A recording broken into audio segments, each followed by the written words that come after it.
Gthang here from DBK Productions. As always, you see me sometimes doing interviews with people, but today we're doing a exclusive, and hopefully there'll be many more from Arcade Gladiators is what we're calling it.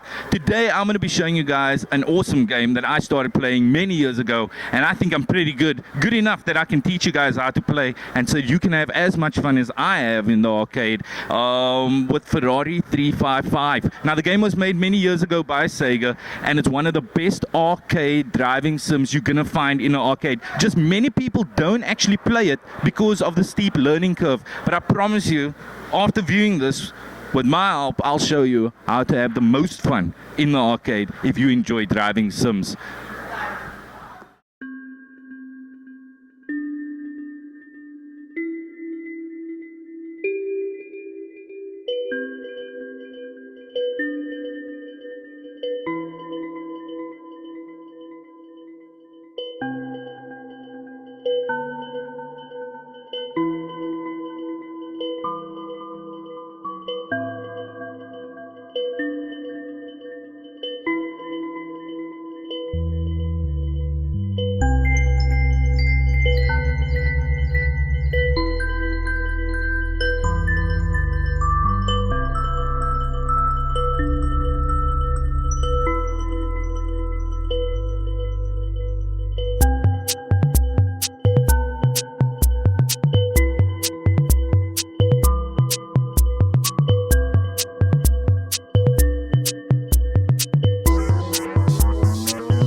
We are now going to show you, well, I'm going to show you all the buttons that you're going to need, or all the configurations you're going to need in order to play the game. We're going to have, if we can get a close up here.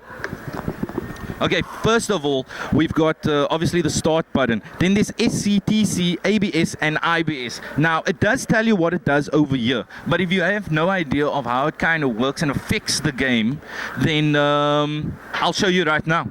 So, stability control keeps the car stable on the track, and when you slide out, the car will center itself. As in like Forza or Gran Turismo, it kind of it rectifies your vehicle, but this does not allow you to power slide and that around the bends. It will always try to stabilize the car. Then we got traction control that it kind of retards the power going through the drivetrain to stop the car from spinning its wheels and that. And we got ABS. Now ABS, it's very important in my driving style. And IBS, which if you are a noob, if you don't know how to play racing games, racing lines and that, you use that. The car will automatically brake for you. Remember that, the car will automatically brake for you and works extremely well for novice entries into the game. When I play, I usually switch off stability control and traction control. Never ever switch off ABS. That will allow your car to lock up and slide off the track. You can play without it, I can play without it, but it takes the fun out of it. It's for pro drivers if you do want to challenge somebody and go that extreme extra little mile. Now, the tracks quickly. We've got you get the oval, okay? This is for novice drivers. If you do want to learn how to play this game properly, do not drive this. You're going to be wasting your time and you're not going to get any skill level at all. Then we got Suzuka Short. This is for the drifters. If you want to drift, this is the track for you. It's short and sweet, but very intense. Then we've got Monza. You know this one. This is a fast-paced track with heavy chicanes. Then we've got Sugo, which is an even balance of long, straight, swooping bends and easy bends. Nothing too hard. Then we've got Suzuka, my favorite. I will be showing you that one. And then we've got Long Beach. This is for pro drivers. This takes a long time to get in the hang of. So before we go any further, let's get into this, and I'm going to show you how to drift and play Ferrari 355. Okay, we are almost there. One more thing before we start. Whenever you play this game, make sure that the steering wheel works properly, and when I start the game, you'll see I'll turn it all the way locked to the one side. When the game starts on the starting grid, it will automatically center itself. Then you know the force feedback's working. Secondly, behind the steering wheel is yellow paddles. That is your gears.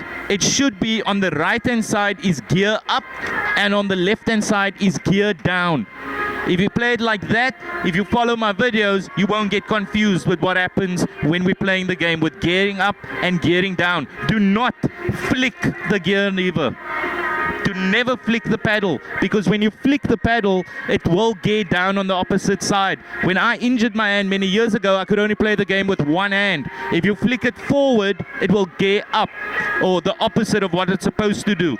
Flicking back does what it's supposed to do. Okay, so you can play with one hand. So whoever is out there that wants to play an arcade game manual, but you only have one hand or one arm, you can play Ferrari 355. Now let's get into it.